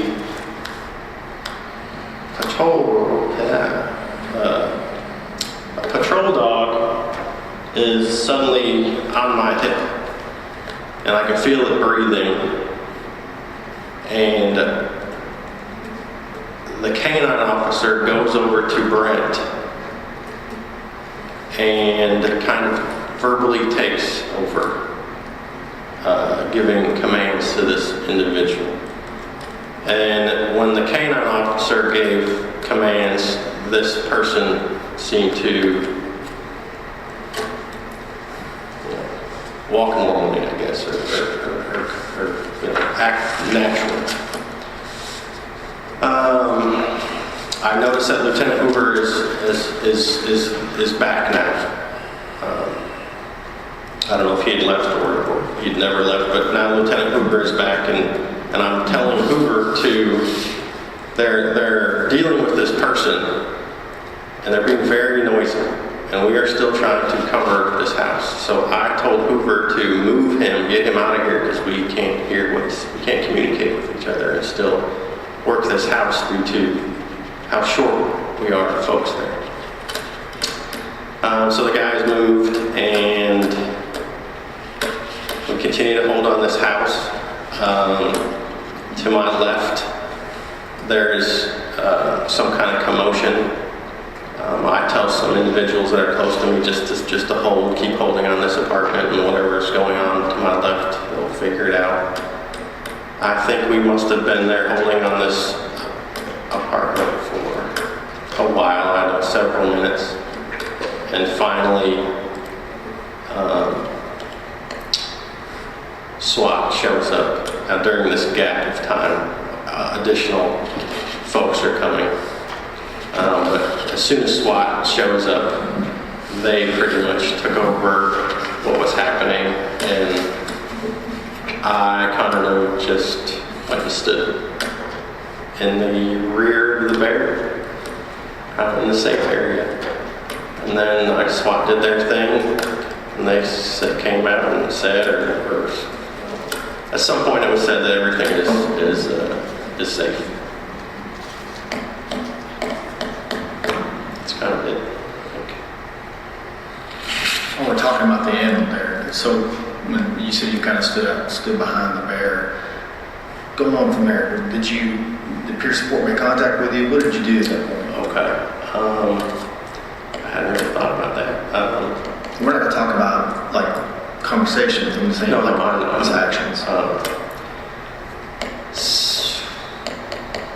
So I'm kind of hanging out in the safe area behind the bear, and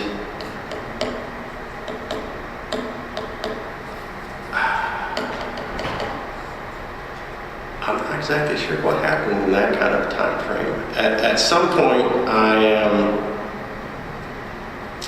That's right.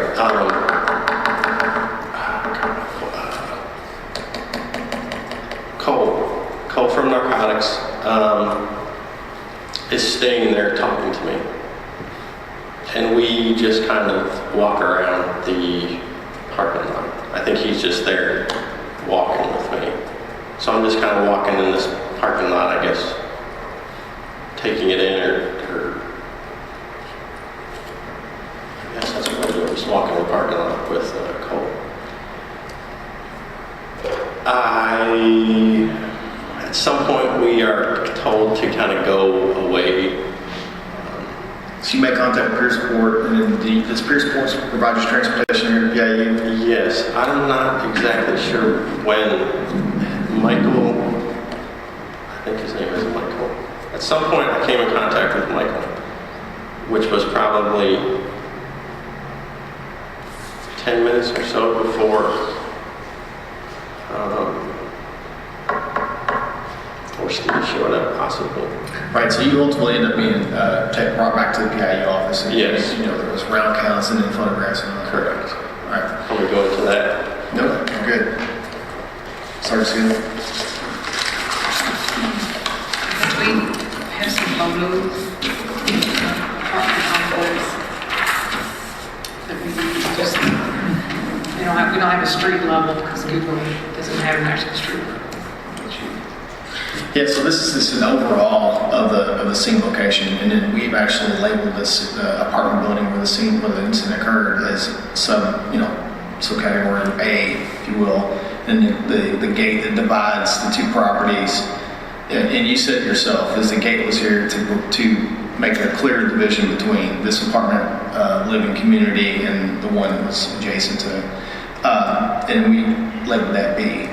This is kind of to give you a visual reference of what as we go through this. And in this photograph 2, is a closer photograph of the actual apartment building. And this is where the incident took place. This isn't a picture, the day of the incident or like that, so these cars are just, they don't matter. But the parking spaces would. So, to go back, from the beginning, when you guys came down, you mentioned that you all got separated in your, as you all were lined up as, you call it a stack of vehicles. Correct. Because if you don't factor in that you can get access to this location with that gate not being there. To get to that location, it's kind of a puzzle. It winds, and you don't know how to, where this is at. It's kind of hard to get to. Correct. Yes. So you all, end up getting here, parking. You mentioned you and Lieutenant Hoover were riding in your vehicle, which is what kind of car is that? Silver Nissan Altima. Okay, silver Nissan Altima. So you guys get up here. Kind of go back through, you may not know this, was there a vehicle parked somewhere in here as you all approached? Yes. There's a white car here, or I don't know if it's an SUV, but it was a bigger car. It may have been an SUV, but it was a white vehicle parked literally right here. It's behind this parking space. Did you guys have to address that before you actually got into, a position for entry? No, let me go back like an hour earlier before we got here. Someone had come to our parking lot, or maybe not, maybe this is just dumb luck, but Cole's tires on his police car and John Madley's tires on his police car had been either purposely cut or they had both ran over the same nail in the parking lot. So prior to us leaving, John, who normally drives a dark colored SUV? I think he drives a Dodge SUV, maybe. I was going to say Charger, but he doesn't drive the car. So basically, John switches his cars out at the last minute, and he's driving, and I've never seen this car before, something like 1998 Pacifica or something like that. I mean, it looks like the Breaking Bad car, some hideous white thing. So I assume this vehicle here was John's vehicle, because he had led the stack up there. Now that doesn't make any sense, because we would never do that. But, with the confusion of coming down here, that is a possibility, and that's whose vehicle I thought this was John's borrowed car parked right here. I normally wouldn't do that because that is tactically elementary. You don't park in front of the place you're going. You just don't do that. So I thought that was John's car. And most of us, I think, are parked like you saw on the pictures, way over here. Okay. But no, we did not address it, or I didn't address it. I just assumed it was John's car. Okay. So, once you guys make approach to the location, you described that you're kind of hanging out, on the sidewalk, and you have the patio door. Correct. So to verbalize the layout of the apartment building is that it's 2 floors. The target location, as far as you all are concerned, is apartment 4, which is on the 1st floor, and there's a staircase, an open staircase that leads to the 2nd floor apartments. Correct, right there. And the patio door that you were speaking of is immediately to the right. It's the first patio door to the right into the entryway of those apartments. Correct. So you're holding that patio door. And then, if you don't mind, we're going to go back through what you did. And I don't want to put words in your mouth, so that's why if I say something that's incorrect, I want you to correct me. So you go in, you eventually make your way into the entryway, and at some point, Detective Hankinson has a verbal contact with a resident on the 2nd floor. But in the process of this, you realize that, and you said it perfectly, that Detective Nobles, who has a breaching tool, is not armed and cannot be armed because he has a breaching tool. He has no cover. So you fill up, as a part of your training, you come up and you are now considered his cover. Correct. So you come up, and now we'll address this as we're looking at the door. So we have a left-hand side of the door and a right-hand side of the door. Correct. So if you're looking at the target location's door, Nobles has the ramp on the right, okay, and you're his cover immediately behind him. I think you said a step or so behind him, so it's pretty close. But enough to where he has full motion where he can utilize his breaching tool. Would that be correct? Yes, but had I been there, had I been doing something correctly, yes. But I think just by me walking up there, that was just happenstance that I happened to be that distance away as he is working. Okay. But yes. And before, and I'm trying to set up the positions, and we won't get to entry just yet. But so at that point, if you're looking at the target door on the right-hand side, you have Nobles, yourself, and then to the left, you have Sergeant Mattingly, and then who else? Do you remember? I don't really. I know who was there, but I don't know what anybody else was doing. Okay. Are you confident to say that Hankinson was behind you? Because of the verbal contact he was having? Yes and no. Hankinson was initially in the stack in this area, and I'm here. Okay. Hankinson addresses the guy, and then when they go to hit the door, people move around. Right. So I'm not sure where anybody is at that point, because I'm here, I'm not really paying attention to it. Why would I watch them? They're doing everything I need to do my part. So when Nobles hits the door, I hear the door being hit, and that's when I see that there's no cover. I forgot what question you asked me. I'm kind of lost. Yeah, that's okay, that's all right. We're gonna walk through this as slow as we can. So before the door is actually forced or breached, you know, you will all knock and announce. Yes. Can you kind of describe that whole, I mean, I know that there was kind of a long period because... Oh, the knocking and announcing, it gives me chills to think about how long we stayed out there. Knocking and announcing on a door is nerve-wracking. And then to knock on the door, have to challenge somebody who we've obviously disturbed by our noise and commotion that we're creating, and then to have to continue to knock on the door again, that is like, I don't know how, that's nerve-wracking. I don't really have a word to And why is it say that. Because it's an unknown threat. Because you have this building, this room, this house or apartment that you're going to go into here initially, and now you are letting people that are in this house or apartment, you're telling them your cards, basically. They know that you're outside because you're knocking and announcing. And that's telling them they're the police outside and we have a legal reason to come into the house by the word search warrant. By being out there for that extended amount of time and folks not coming to the door, either they're not home, which is the best thing, because nobody's home, or they're in there formulating some kind of plan to either do me harm, to do the people around me harm.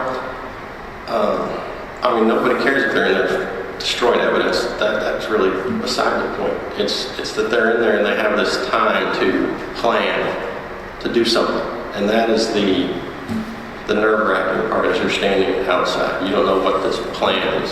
And to kind of go back, I apologize. I remember you saying that you actually tried to illuminate the apartment from the outside with your flashlight. Correct.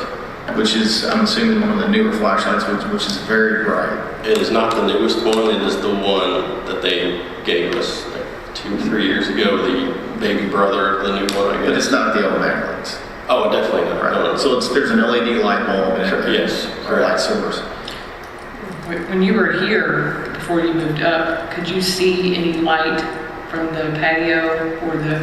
No, there was absolutely no light. And peeking your head in the window is ridiculously dangerous. And normally you wouldn't put yourself in that position, but when you're knocking and announcing for that long, and if you're fairly confident that nobody is in there, then you might peek into this room. And I would say that I definitely got closer than I should have to look into these windows or these doors to see if I could see anything. And I saw darkness. There's absolutely no ambient light of any kind in this apartment. Nothing. It is completely dark. From my light source anyways. So to kind of go back to the door, you know, and we've already talked about the duration of time that you guys knocked on the door, announced identified yourself as police, and also identified your legal authority, search warrant.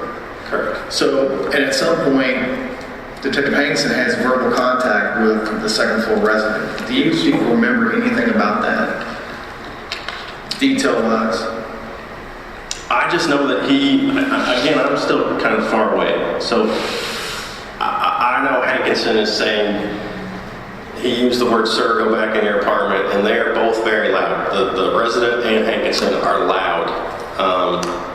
And the guy, and I hate to say it, but the guy he had an attitude towards us of leave her alone, or leave that girl alone, or something. And that's not a quote, but that's partial of what I'm hearing over Hankinson shouting and us talking in my distance. Okay. So they're having this loud,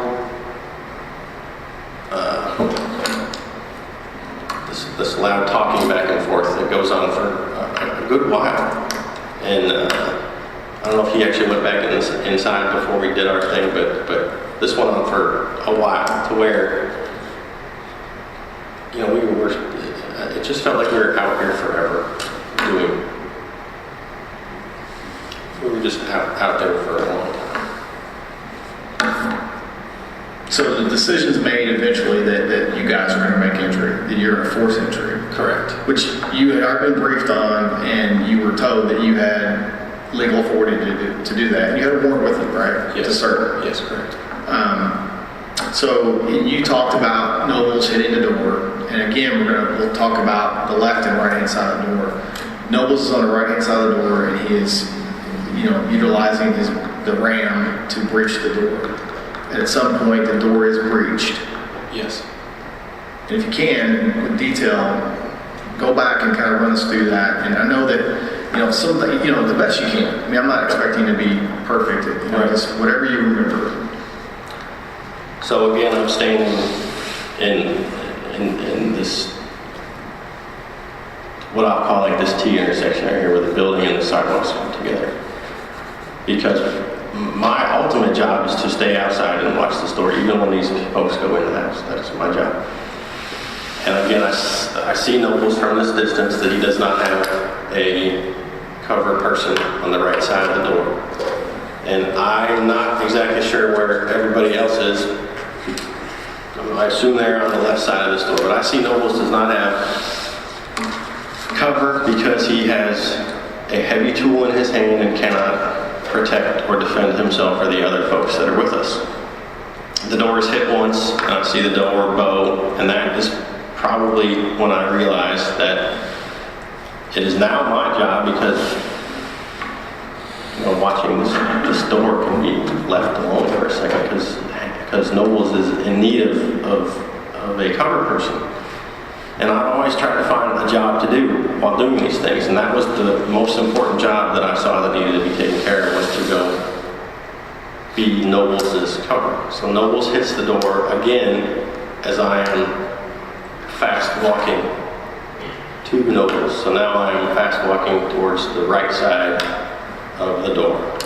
And I pretty much can only see Nobles and a sliver of the door due to the angles and whatnot, and due to Nobles moving his body.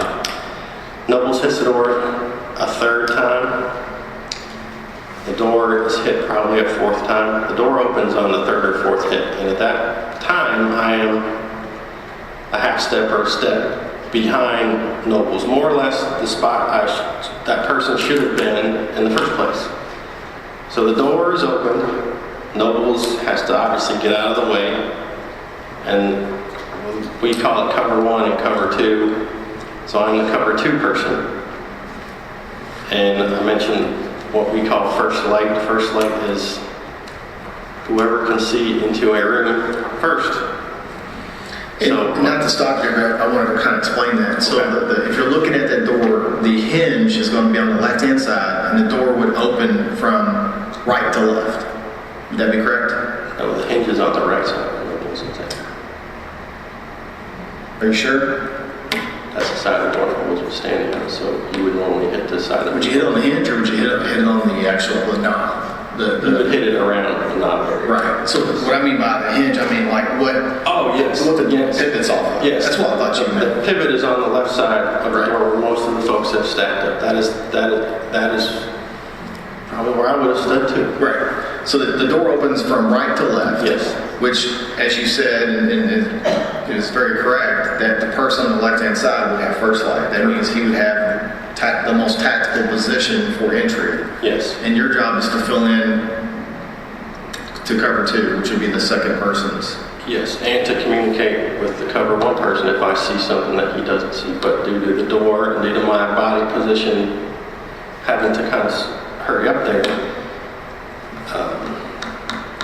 So at that point, Sergeant Mattingly, who is cover one or his first light, yes, he begins to clear and then make entry into the apartment. What I meant by clear was clear his spaces, because it's kind of like about our tactics. Yes, so somebody, John Mattingly, enters the apartment, and again, due to my spacing and my kind of out of positioning that I was in, I'm not sure. I think I'm answering your question. So the first person goes in, and I immediately go in after this first. I want to say go in. I position my body to go in after this first person. So at that point, when Mattingly begins to make entry, you know, there's not immediate, but relatively immediately a threat. Correct. Yes. So kind of go through how you determined the threat. As far as, was it Mattingly's responses, his actions, whatever? So as I'm at the threshold of this doorway, I see these vivid lights, which I know are not natural, not normal, and should be happening. And I know that those are gunshots, or you know, that is a firearm being fired. And then within the same 1 second, there's a person, John, at my feet. That, I mean, it's quicker than I'm talking is how quick that happened. So at that point, John's shot. John had sustained a gunshot wound, and he has fallen. Is he sitting on his butt, or I mean, I know you may not know the answer to some of these questions. I know that John is sideways, kind of. If that helps you. He's sideways, and I feel that I am standing on part of his ankle, or his hip, or his calf, or I'm standing on. I feel like I'm standing on something. You're making contact with his body in some way. Yes, and about the time that I stopped feeling this contact is about the time that I stopped firing.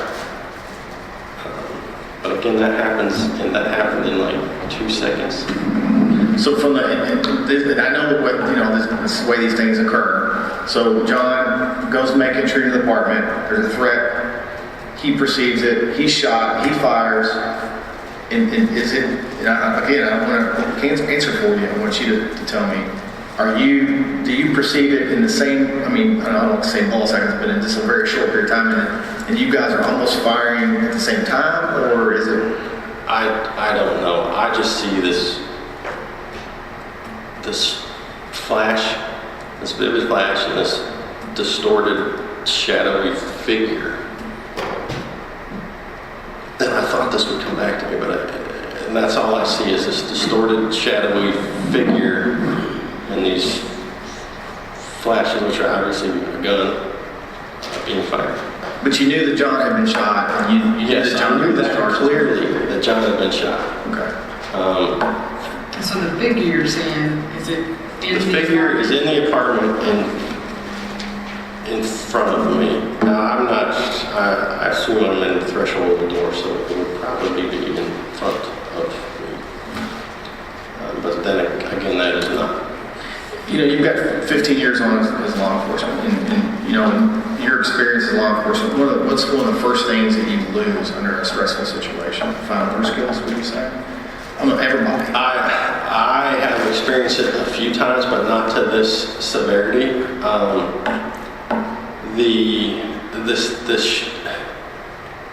This loss of hearing, this muteness was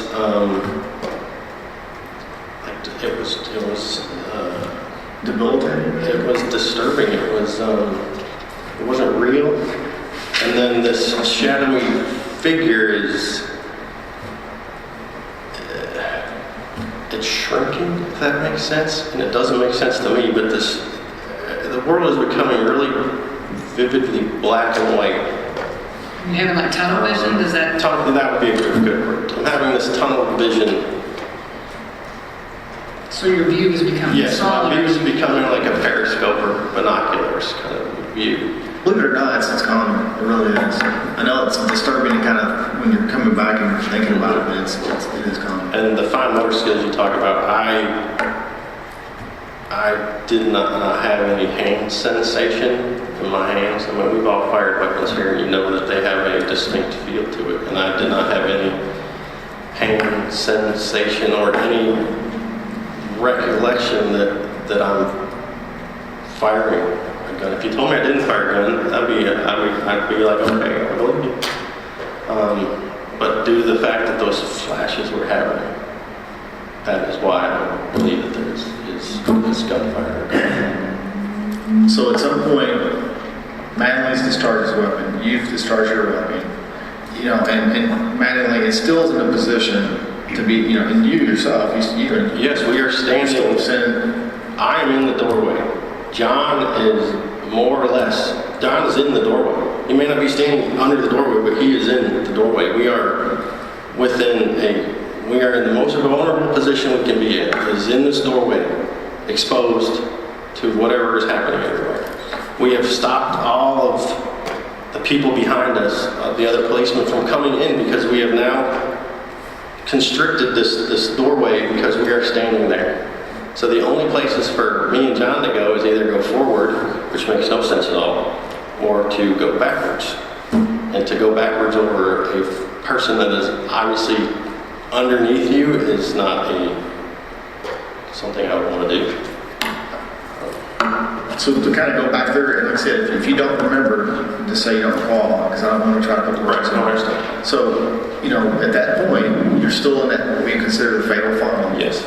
Mattingly is down, he's trying to get out of the way. You're not sure you can even back up because you're worried that maybe you trip over him, I don't know. But at some point, all you all are out of that location. Let's go back through it if you can. If you can't, it's fine. And kind of go through it and what you remember, if you remember, details of how you all evacuated out of that little breezeway. Got to the parking lot. Okay. I am very positive that I looked at John when I felt that he was not there anymore. So I feel this void, this emptiness, like there is nobody there. And I turn and I see that John is kind of scooched a little further behind me. Now it may have been a scooch of inches.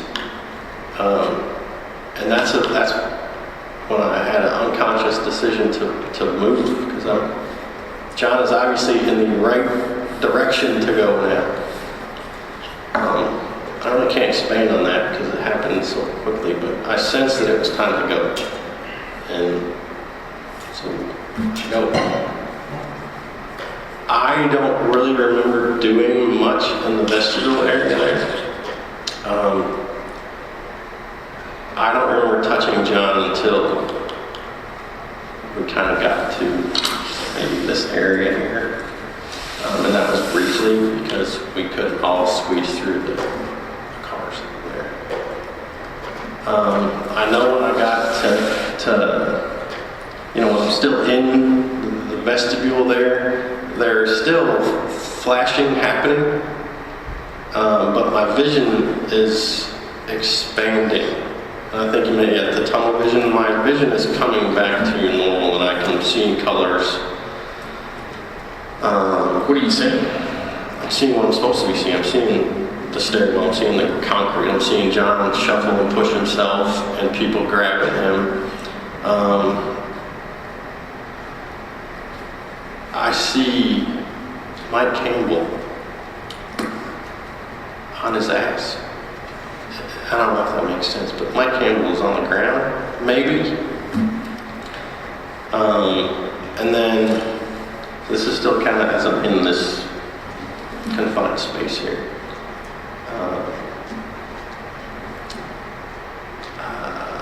I still have that muted noise. I don't hear anything. I would say about the time that I got out of the covered space is when I started kind of coming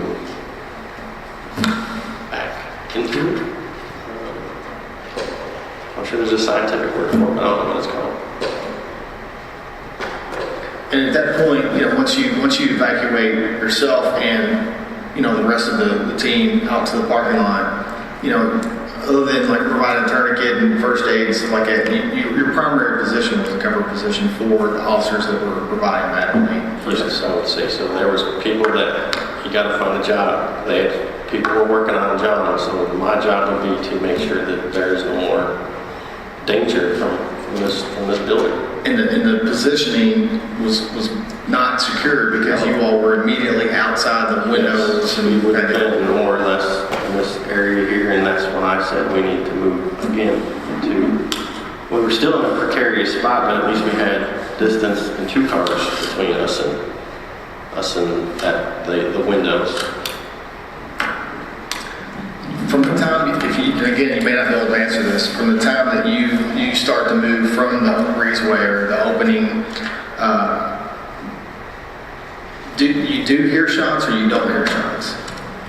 I don't hear any gunfire at all, ever. I hear nothing until I'm in this area is when I start hearing people. I don't hear gunfire anymore. The white flashes, I'm still seeing them, which doesn't make sense because I'm not firing. But I still see white flashes as this doesn't really show it, but as I'm exiting the opening of this apartment building here. Do you recall where the white flashes were coming from? Not at that time, no. It was just, it's like my brain was kind of like overloaded, if that makes sense, and it was kind of coming back into focus, kind of that fuzz that goes away. So, no, I know they weren't coming from us, like from the parking lot, if that makes sense.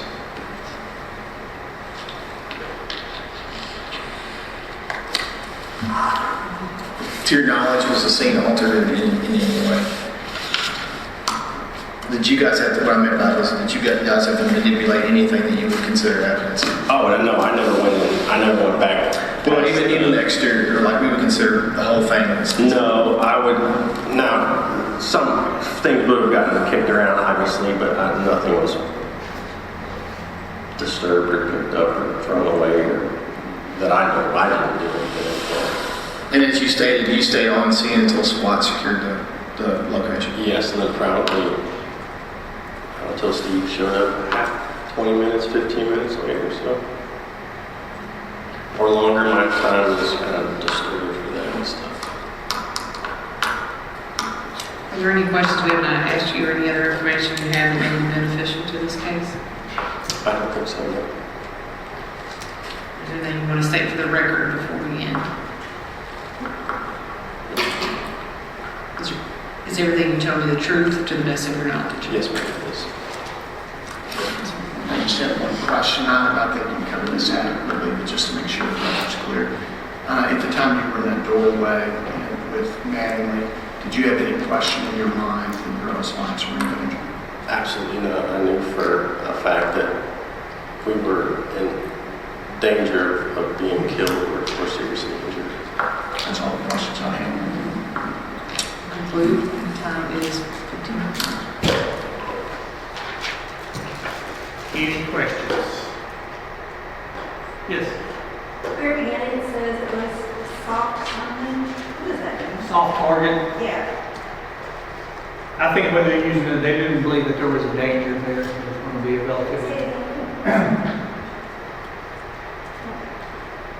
I believe in their terminology, what they're referring to as a soft target, and they didn't anticipate any issues or any danger against that target. House. Yes, ma'am. Do you know the actual lineup at the door? Is that because That is something you'll have to listen to, and because of all the interviews, everybody can agree on who is there. As far as what specifically all of them say, they really can't say specifically where everybody else will say. I got most everybody mapped except was there anybody behind James? So it's Mattingly, James, and then was there another person there or not? Well, you'll hear more interviews, but you'll hear Lieutenant Hoover's back there. You'll notice in this, in Detective Cosgrove's statement, there was some variation between where he was, says he was, and open where Sergeant Madeline was. Because he was behind the doors. He's Lieutenant Hoover, you will ever hear from him later, but he was part of that team that was the next to the search. Yes, sir. I think I heard this officer, or the detective say that he was right behind Madeline, and that he was on the threshold, and then he was the second person. well, I think if you first listen to what he said, he was kind of vague specifically, but then he can remember someone getting down. Later on, he figures it's Sergeant Madeline. But then he remembers at some point stepping on someone, which he later was to be Madeline. So his account is somewhat vague. That's what I'm hearing you say. From what it sounds like he's confirming that the other officer was actually inside of the door, and he was at the threshold.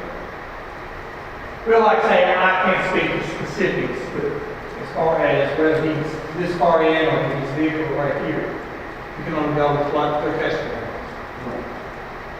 My next question, do these officers have to have drug tests after shooting? I'm not sure on that. When I was a farm tire friend with this department, if I was involved in something like that, I would have to go out on those places. Is it normal for an officer to be running out?